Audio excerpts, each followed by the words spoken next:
Kembali di Fakta 62, anak usia 9 tahun di Sukabumi tewas keracunan makanan syukuran hajatan.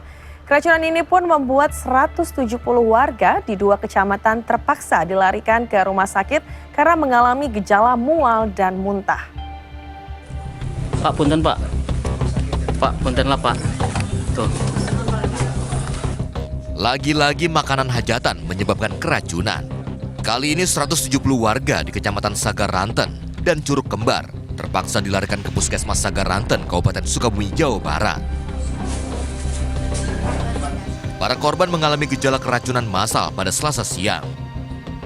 Pulang dari hajatan pada hari Minggu, tanggal 9 Juni 2024, warga dari 2 kecamatan tersebut dibawakan hidangan nasi kotak saat pulang. Tapi warga baru mulai merasakan sakit perut, disertai muntah dan pusing yang hebat sejak Senin pagi.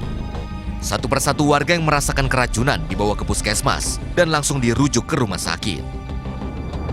Mual, panas, perut sakit. Perut sakit. Itu udah berapa lama? Dari makan itu aja. Makan apa? Makan besek dari dan kawinan. Kok besek? Yang dimakan apa aja, Bu? Daging ayam sama mie sama buncis. Sama buncis. 1 orang anak meninggal dunia akibat terlambat penanganan. Nasfia, 9 tahun, warga kampung Singaparna, Desa Mekar Tanjung, sempat alami kejang-kejang saat berada di puskesmas dan meninggal saat akan dilarikan ke RSUD. Sempat dibawa ke rumah sakit Sagaranten. Cuman karena memang kondisinya di awal juga sempat ke puskesmas dulu. Sebelum ke puskesmas, anak sudah kejang-kejang.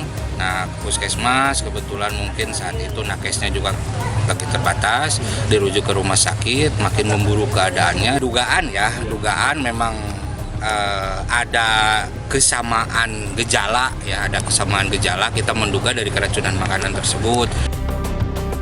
Hingga kini 108 warga di 2 kecamatan masih dirawat dan mendapatkan penanganan di puskesmas dan rumah sakit. 116 orang.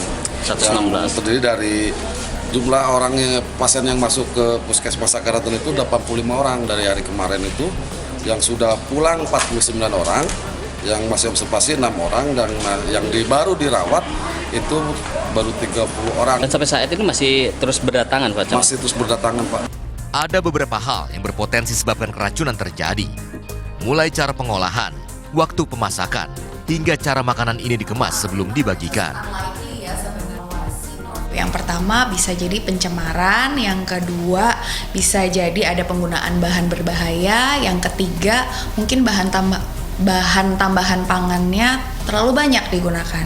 Nah, dalam kasus ini sepertinya kasusnya pencemaran ya kalau kita lihat dari ceritanya gitu.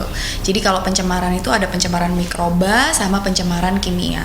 Nah, kalau pencemaran mikroba itu kan berarti dia keamanannya atau bakteri yang ada di dalam makanan itu bisa jadi tumbuh gitu. Mungkin dari waktu masak sampai makanannya itu dimakan itu terlalu lama. Bagi penerimanya, pastikan juga mengecek kondisi makanan apapun sebelum menyantapnya. Waspada dan pastikan kualitasnya dalam kondisi baik, agar syukuran tak berujung petaka. Panja Priyanto melaporkan untuk NET.